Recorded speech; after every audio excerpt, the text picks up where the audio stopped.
Welcome to History Uncovered, where we delve into the stories and events that have shaped our world.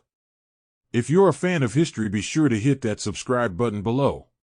We release new videos every day, so you'll always have something new to discover.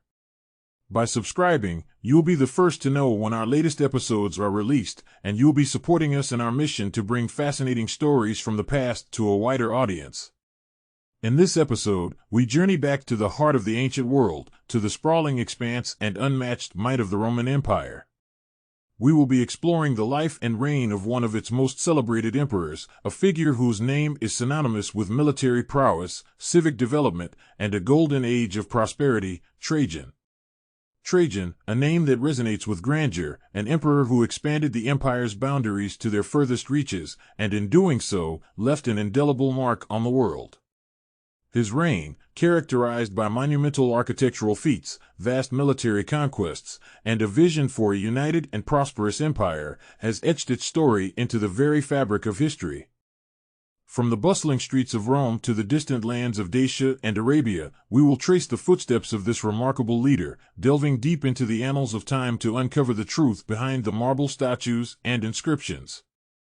We'll venture beyond the grand arches and the shimmering columns to reveal the man who, with wisdom and valor, steered the Roman Empire to its zenith. So, prepare yourself for an enthralling journey into the life of Trajan, the Optimus Princeps, a ruler whose ambition and legacy continue to inspire and captivate us to this day.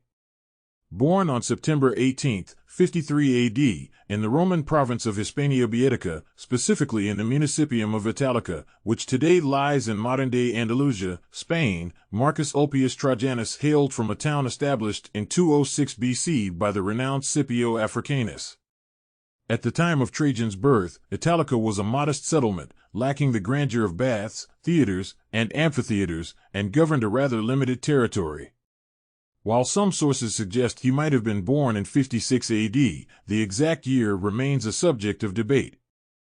Historian Cassius Dio once described Trajan as the first emperor of non-Italic origins, painting him as an Iberian, and neither an Italian nor even an Italiote. However, this perspective isn't widely accepted. The prevailing academic consensus is that Trajan was Hispaniensis by birth but Italic by lineage. Delving deeper into his roots, Trajan's hometown, Italica, was established by Italic settlers. His family, the Ulpii Traiani, can trace their origins to Tutor in the Umbria region of Italia. Both archaeological and linguistic evidence supports this connection, highlighting the Osco-Umbrian origins of the family names Ulpius and Traius. The union of the Ulpii and Trae families birthed the Ulpii Traiani lineage. While it remains uncertain whether they co-founded Italica or migrated there later, it's clear that Trajan's ancestors played a significant role in the town's history. The timeline of when they attained Roman citizenship is also a bit hazy. However, by the mid-1st century BC, with Italica's elevation to a municipium with Latin citizenship, they would have undoubtedly reclaimed their status. Some argue that Trajan's ancestors were indigenous to Iberia, but this perspective is not mainstream. Trajan's father, also named Marcus Ulpius Trajanus and a native of Italica, was a distinguished senator and general. Trajan's mother, Marcia, belonged to the noble Roman gens Marcia and was closely related to the second Flavian emperor, Titus. Trajan's father had a notable military career, having served under Vespasian during the First Jewish-Roman War, leading the Legio ex Fretensis. Trajan wasn't the only illustrious member of the Ulpii family.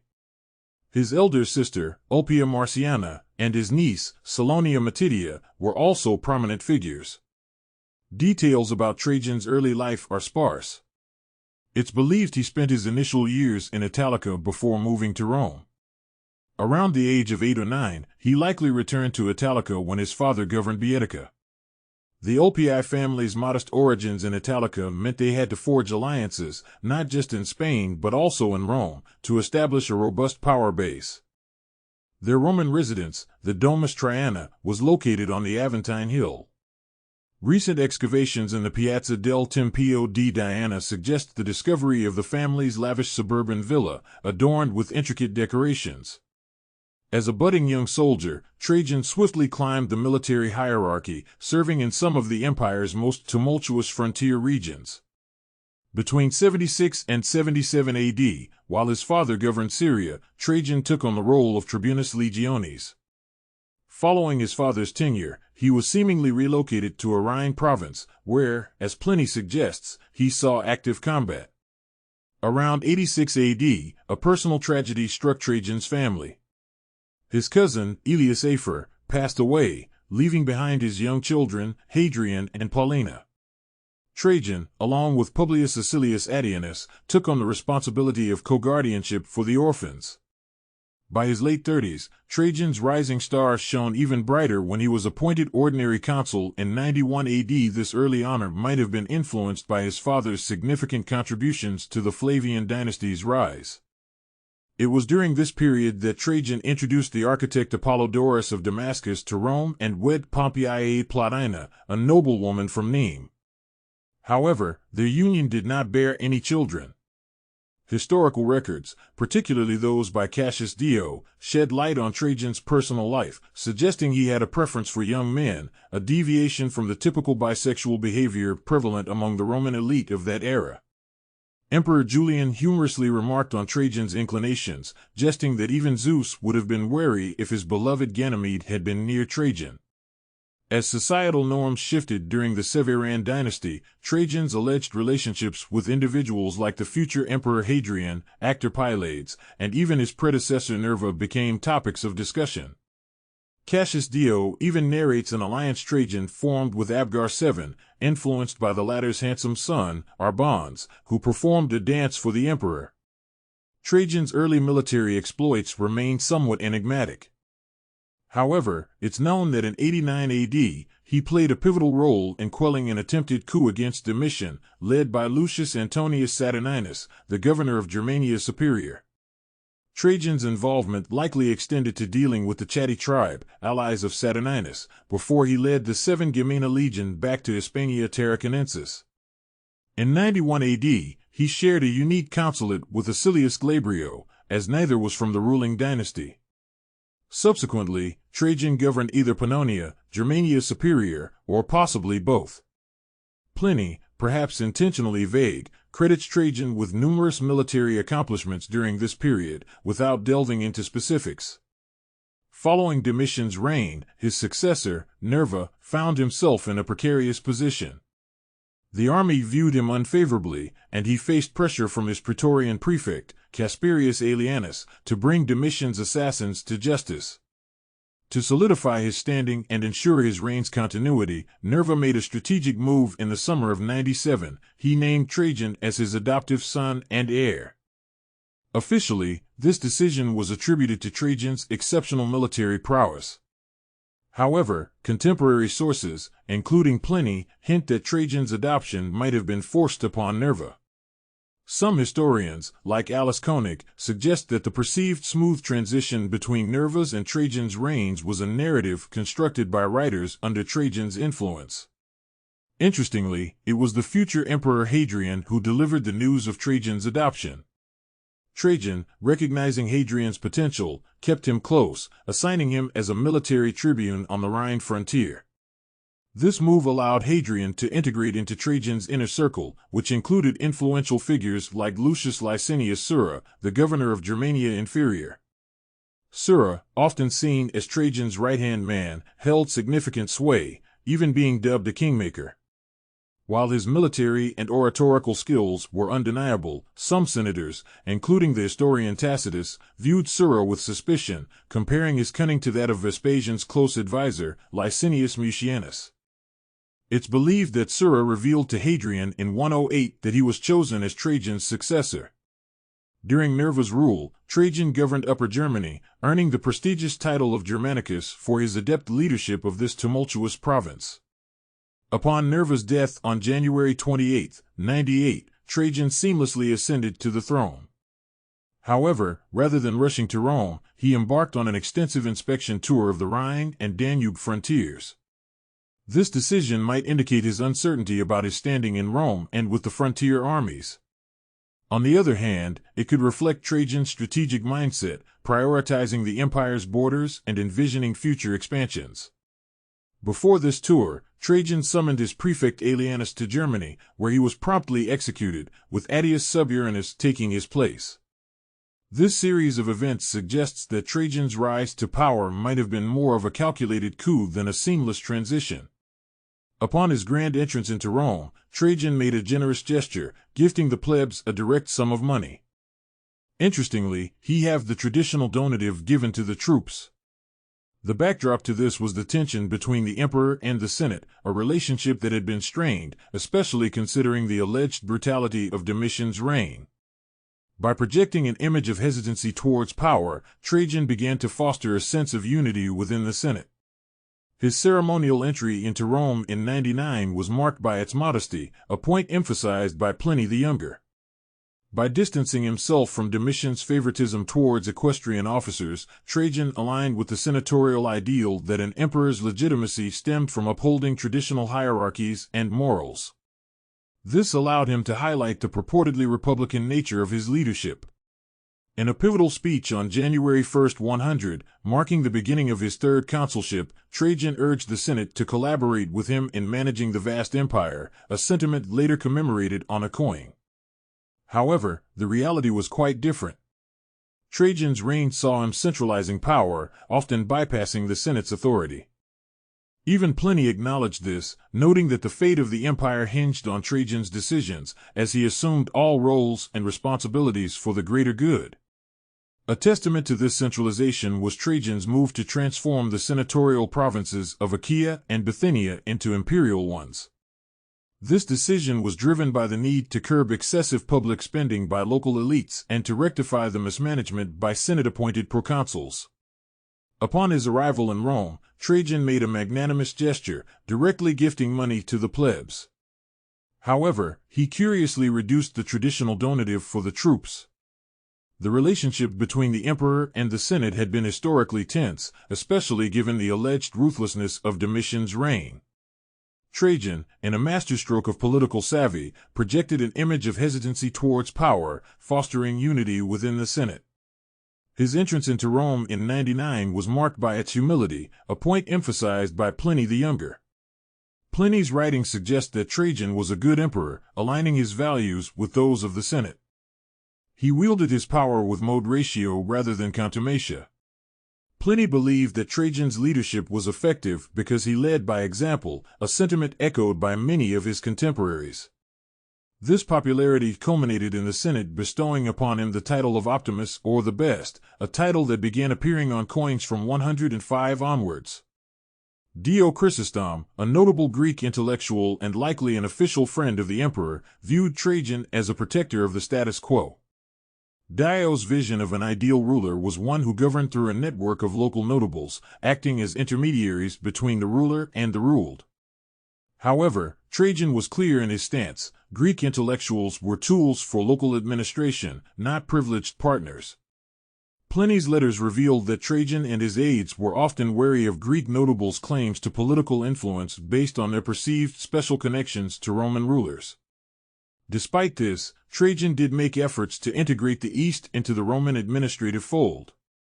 He introduced several Eastern notables into the Senate, including figures like Gaius Julius Severus, a descendant of Hellenistic dynasts, and Gaius Julius Alexander Berenicinus, a descendant of Herod the Great. However, these new senators were influential figures with vast resources and connections, challenging the notion of Trajan's reign being traditionally Roman. Yet, the sentiment of Romans being outsiders persisted in the East. For instance, Gaius Julius Antiochus Epiphanes Philopappos, an Athenian senator under Trajan and a member of the royal house of Commagene, erected a funeral monument in Athens. This monument was later dismissively described by Pausanias as one built for a Syrian man, highlighting the enduring cultural divide. Trajan, recognizing the importance of public entertainment in Roman society, made significant investments in popular amusements. One of his most notable projects was the extensive renovation of the Circus Maximus, the premier venue for the wildly popular chariot races. Beyond racing, the circus was a hub for religious spectacles, grand theatrical performances, and public processions. By 103, Trajan's massive reconstruction was complete, modestly described by the emperor himself as adequate for the Roman populace. This renovation replaced the fire-prone wooden seats with stone, expanding its already vast seating capacity. Importantly, Trajan's design placed the imperial viewing box amidst the seating tiers, allowing the audience to see their emperor relishing the races alongside them, surrounded by his family and images of deities. In a grand celebration of his victory over Dacia, Trajan hosted 123 days of games around 108 or 109. These games were on an unprecedented scale, featuring around 10,000 gladiators and resulting in the demise of thousands, potentially even tens of thousands, of both wild and domestic animals. The orator Fronto lauded Trajan for striking a balance between public entertainment and more pressing state matters. He noted that while neglecting serious issues could lead to significant problems, overlooking public amusements could result in even greater public discontent. In Trajan's Rome, state-sponsored public spectacles played a crucial role in keeping the populace content, while other initiatives, like the corn dole, catered to individual needs. Trajan, a masterful military strategist, expanded the Roman Empire to its greatest territorial extent. One of his most significant conquests was against Dacia, a region that had been a thorn in Rome's side for over a decade. Initially, under Domitian's reign, Rome had made peace with Dacia's formidable king, Decebalus. However, this peace was seen as a humiliation by many in Rome, as it involved paying tribute to a barbarian king. By May 101, Trajan decided to take matters into his own hands. He launched a campaign against Dacia, crossing the Danube and clashing with the Dacian army at Tapi. Although the Romans emerged victorious, it wasn't a decisive win. Trajan's forces suffered heavy losses, prompting him to regroup and reinforce. The following winter, Decebalus retaliated, leading to more battles in Moesia. By 102, Trajan had the upper hand, forcing Decebalus to submit and relinquish parts of his kingdom. However, peace was short-lived. Decebalus began to rearm and form alliances, prompting another Roman campaign in 105. This time, the Romans methodically attacked Dacian fortresses, culminating in the capture and destruction of the Dacian capital, Sarmizegetusa Regia. Decebalus, cornered and defeated, chose suicide over capture. His head was paraded in Rome as a symbol of Roman dominance. With Dacia conquered, Trajan embarked on a massive urbanization project. He founded Colonia Ulpia Traiana Augusta Dacica Sarmizegetusa, a new Roman city. However, the province's defense was always a concern. Only one legion, the 13 Gemina, was stationed there, acting as a rapid response force against potential threats. Dacia's true value to Rome lay in its vast gold mines. These mines, managed by an imperial procurator, bolstered the empire's finances. However, the province's agricultural potential remained largely untapped, and the use of slave labor was minimal. Instead, mining work was often contracted out. Trajan's victory over Dacia was celebrated with grand monuments. The Tropaeum Traiani in Moesia and the iconic Trajan's Column in Rome stand as testaments to his military prowess and the significance of the Dacian conquests. In the vast expanse of the Roman Empire, the annexation of territories was often a complex affair, influenced by a mix of strategic, economic, and political factors. The annexation of the Nabatean kingdom in 106 AD is a prime example of this intricate dance of power.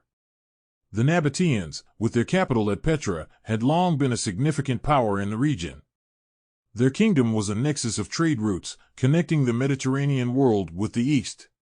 The death of Rabel II Soter, a client king under Roman suzerainty, in 106 AD, set the stage for a significant shift in the region's geopolitics. While the exact reasons for the Roman annexation remain a matter of debate among historians, the death of Rabel II might have been the catalyst. There's epigraphic evidence hinting at a military campaign involving Roman forces from both Syria and Egypt. By 107 AD, Roman legions had established their presence in key Nabatean cities, including the iconic Petra and Bosra. This is corroborated by a papyrus discovered in Egypt, which provides a snapshot of the Roman military disposition in the region. However, Rome's ambitions in the Nabatean kingdom weren't limited to its northern territories. The Romans pushed south, establishing a presence in Hydra, situated over 300 kilometers southwest of Petra. This southernmost point marked the extent of Roman control in the region, with garrisons strategically placed to secure key desert routes. The annexation brought the Nabatean kingdom into the Roman fold as the province of Arabia Patria. This region, encompassing modern-day southern Jordan and northwest Saudi Arabia, became an integral part of the Roman East. The Romans, ever the master builders, constructed the Via Traiana Nova, a road stretching from Aila to Bosphora, further integrating the new province into the empire's vast communication and trade network. The significance of the Nabatean annexation goes beyond mere territorial expansion. With this move, the last client kingdom in Asia west of the Euphrates was absorbed into the Roman Empire. This marked a culmination of a broader trend that had started under the Flavian dynasty, where Rome increasingly preferred direct rule over its territories, sidelining client kings and local power structures. In essence, the annexation of Nabatea symbolized the Roman Empire's inexorable march towards consolidating its power, ensuring that the Pax Romana, the Roman peace, held sway from the sands of Arabia to the shores of Britannia. The Kitos War, also known as the Second Jewish-Roman War, was a series of revolts by Jewish communities in the eastern Roman provinces. These revolts were not centralized and were largely independent of each other, but they shared a common cause: resistance against Roman rule and the pagan communities surrounding them. The exact reasons for the uprisings remain a matter of debate among historians, but religious tensions, economic hardships, and Roman oppression are often cited. Trajan's response to these revolts was swift and brutal. Lucius Quietus, a trusted general of Trajan, was tasked with suppressing the revolts. Quietus was particularly successful in his campaigns, earning him significant recognition and the promise of a consulship. His methods, however, were ruthless, leading to significant loss of life and further animosity between the Jewish communities and Rome. The situation in the East was further complicated by the fact that these revolts were not limited to one specific region. The Jewish communities in Egypt, Cyprus, and Cyrene were particularly active in their resistance against Roman rule. In Mesopotamia, the situation was even more complex, with the Jewish communities likely rebelling as part of a broader resistance against Roman occupation. The death of Trajan and the ascension of Hadrian as emperor brought a change in how the Roman Empire dealt with these revolts. While Trajan viewed the revolts as a military challenge to be crushed, Hadrian saw them as a political problem to be managed. This shift in approach can be seen in the fate of Lucius Quietus. Despite his successes under Trajan, Quietus fell out of favor under Hadrian and was eventually executed, likely due to his potential threat to Hadrian's rule given his popularity with the army. Hadrian's approach to the Jewish revolts was more diplomatic.